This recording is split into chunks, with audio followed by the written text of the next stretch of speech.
Hello my lovelies, and today I'm going to share with you my top picks for a summer face, starting from foundation all the way to highlight and bronzer. So, first of all is my primer, and this is Stay Matte Primer by Rimmel. This is one of the best drugstore mattifiers that I've found. If you are more oily skinned, one I would recommend is the Miracle Matte from 17. This is a bit too strong for me, but I have got another use for it, which I'll tell you about in just a couple of seconds.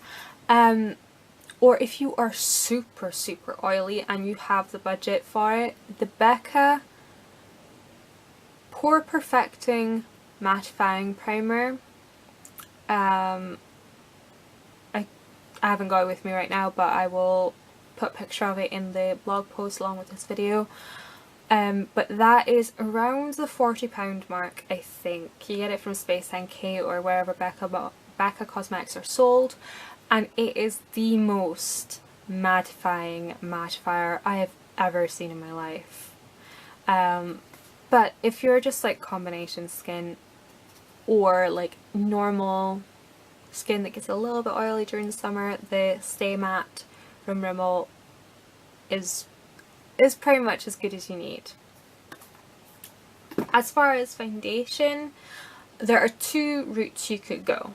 First of all, you can either go for a mattifying foundation mixed with an illuminizer, so it gives you that longevity, the coverage, and the illuminizer just takes a little bit of the edge off the mattifying properties, because you've already got that mattifying base underneath it. You don't have to worry too much.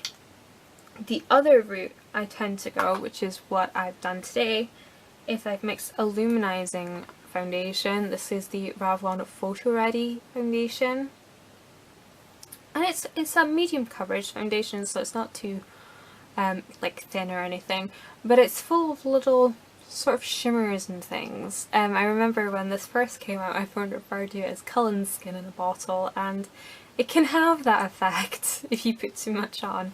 But I like to mix this with a little bit of the Miracle Matte from 17, and it just kind of takes a bit of the glow off, and it also makes it adhere to the skin better and last longer, which is always a bonus.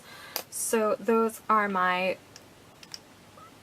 best options to share with you for foundation. And as far as touch-ups are concerned, blotting sheets are your best friend. Takes off the oil without adding excess powder. If you are going to powder as little as possible and use a very fine powder. This is the MAC Mineralized Skin Finish. I know, major pan. This is quite a light, airy kind of not foundation, so kind of light and airy powder, so it will just take the shine off without putting too much on your skin. Next I want to talk about blushes, and first of all, cream blushes. Lots of people use cream blushes during the summer. It gives that really nice sort of translucent glowing colour to your skin without being like, whoa, she's wearing blush.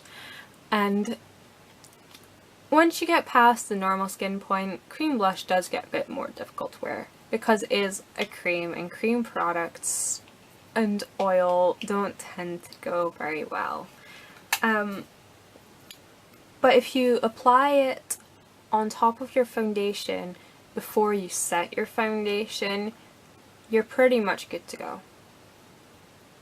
That is what I found. Apply your foundation, put cream blush on, set it with your powder, and if you want to add an extra boost of blush, go ahead, put it on top of your setting powder, and it'll just give you a bit more wear time with your blush. And the three blushes I've picked out to share with you, I'll start with this one since it's like, whoa, orange. This is Orange Cream Blush from NYX, and I have this on today under another blush.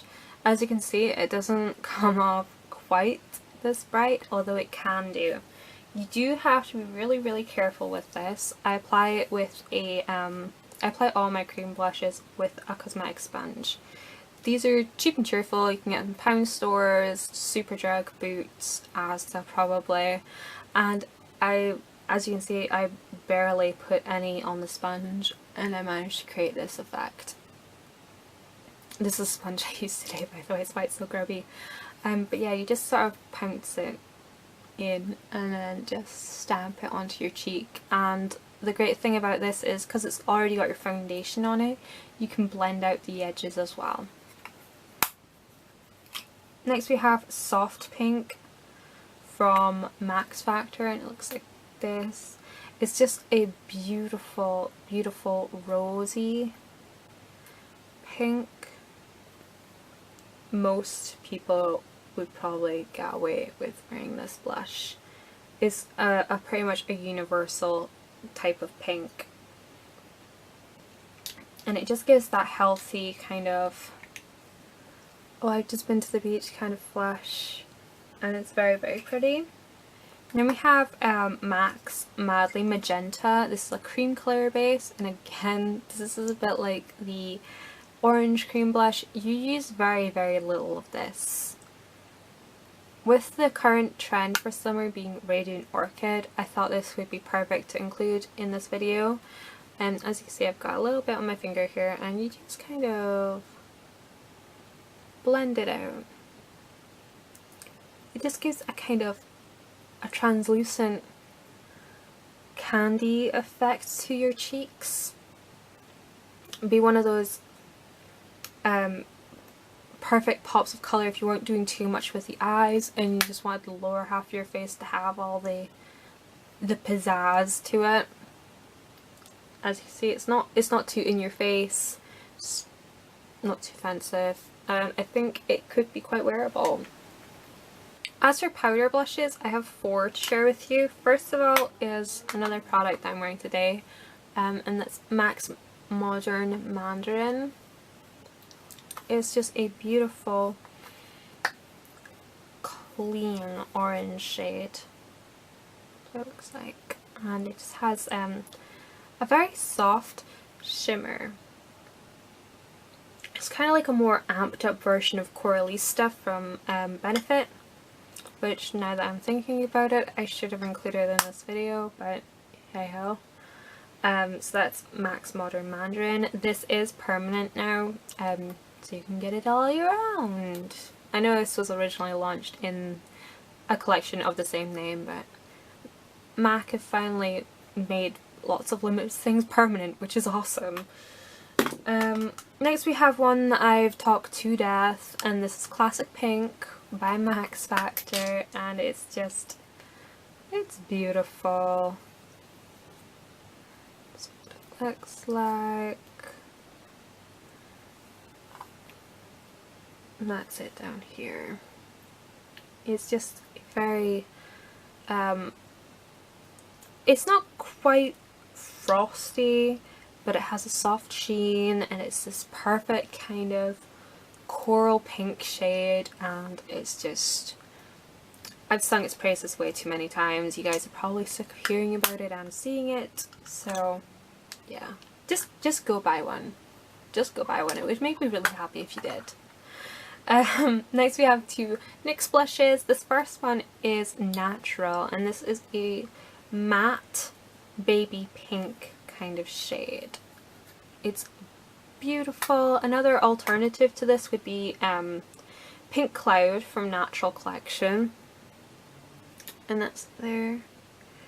This goes beautiful with a tan, especially if you're doing really quite glowy makeup.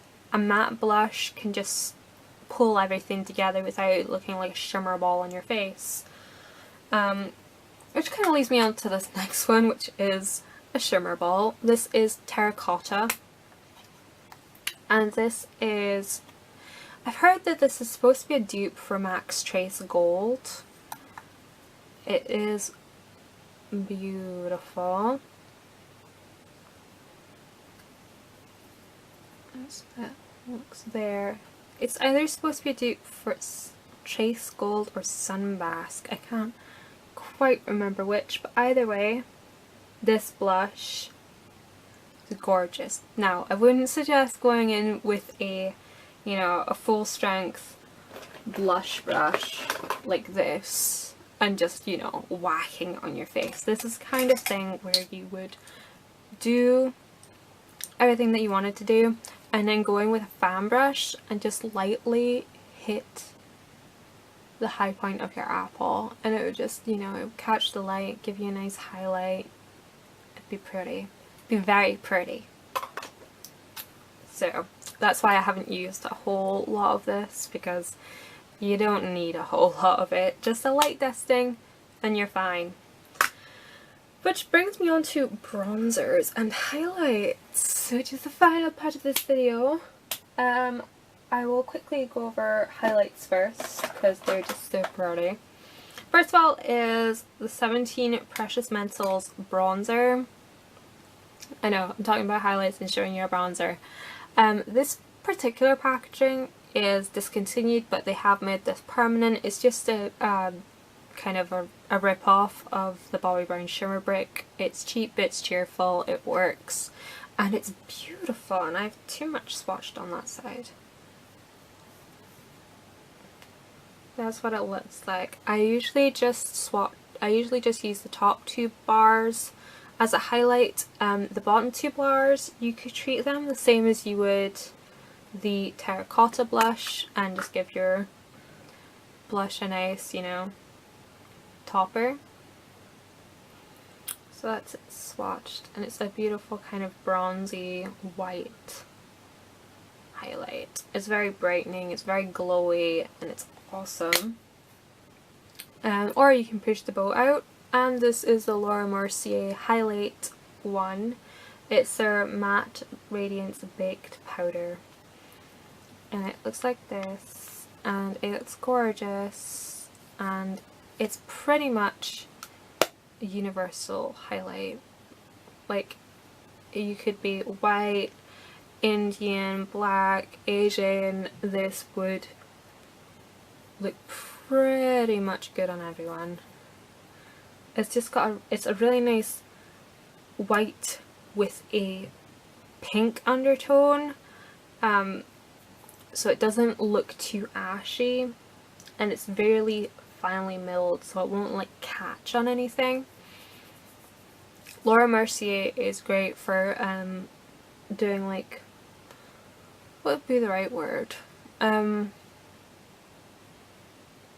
I keep thinking multicultural, but I mean, like, you know, very broad range of skin tones. A lot of their powders work on all skin tones, like their blushes, their bronzers, their Miracle setting powders.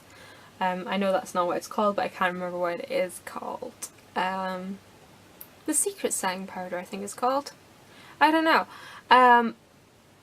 But yeah, they work on pretty much all skin tones, skin colours. So Laura Mercier is worth investing in, because you can barely even see where I put it. You just see the sheen. It's gorgeous, isn't it?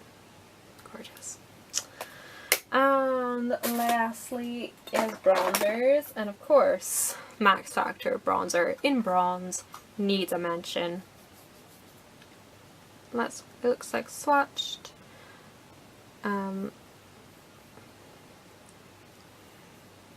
This is just a gorgeous kind of neutral bronzer. It doesn't look too muddy, it doesn't look too orangey.